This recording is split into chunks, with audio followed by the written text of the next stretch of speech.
This is my video blog for the Tramshed festival that took place in December. So, what did I do? Well, my main job was an editor, but I did some other things that involved computer work. The first thing I did though was choose what group I wanted to be in, and I opted for the content production group.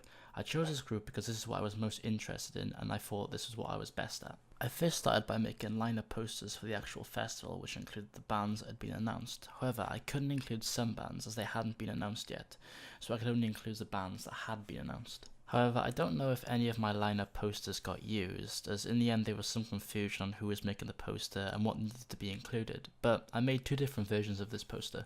I also made a banner for the Twitter account to make it look more professional. Me and Lewis worked together on this, and we decided to follow the colour schemes that the posters were using.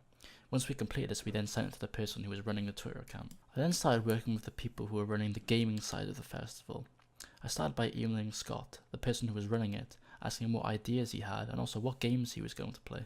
I found out that they were doing Mario Kart and a game called Gang Beasts. I then gave the idea of having some sort of tournament, giving people who were playing a bigger motivation to win as they were getting a prize, and I also felt it would encourage more people to get involved. Scott took this idea and we ended up doing a Mario Kart tournament. So I started by advertising the gaming event and making different posters, broadcasting it.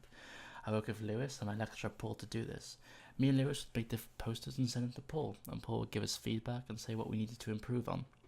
I went through a number of different posters before we settled on a final one, and most of the posters had a lot of drastic changes because we wanted to change up the colour scheme and also wanted to make sure that we were following the colour scheme of the festival. So, what did I do when it came to the actual day of the event? Well, I was editing, and I was editing with Lewis, and we also had our own editing station, which was really good. There was some confusion with the laptops at first, but we did sort it out at the end, so it was okay. So our job was to take the footage of the band and edit it down into one piece. This is normally a relatively simple job, however there were many complications. The main problem was that some of the data was corrupted and it was showing different bands on a video file that would be titled a certain band, and it created a lot of confusion for me and Lewis. We also had a problem where the cameras weren't synced up properly, and different cameras were recording different part of the set, which made it really hard to get a variety of different shots. Also, all the footage we were given, the audio wasn't synced properly, so me and Lewis had to sync it ourselves, which took quite a while, and the quality of the audio was quite poor. Other than that, it was okay and everything went pretty smoothly. Me and Lewis managed to do a lot of different bands, and I used Premiere Pro to edit the footage. So the routine pretty much worked like this. I would take the footage and sync it up with the other cameras, and also sync the audio at the same time, making it into one clean piece. I then had to change the audio dB to make it sound a little bit better, however it didn't do much and the audio was quite hard to recover. I would then cut it off into different camera angles, trying to give a variety of different shots. I think the editing went well overall, and I feel I did a good job on capturing the bands from the footage I was given.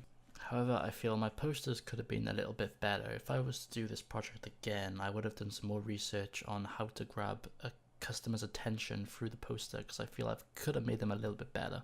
Overall, I really enjoyed doing this. Even though it was hard work and really stressful, it gave me an insight to what it's like being a live editor, and also gave me an insight to what it's like working within the media industry.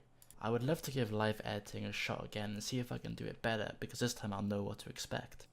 After doing this, I think I would really like to pursue a career in editing.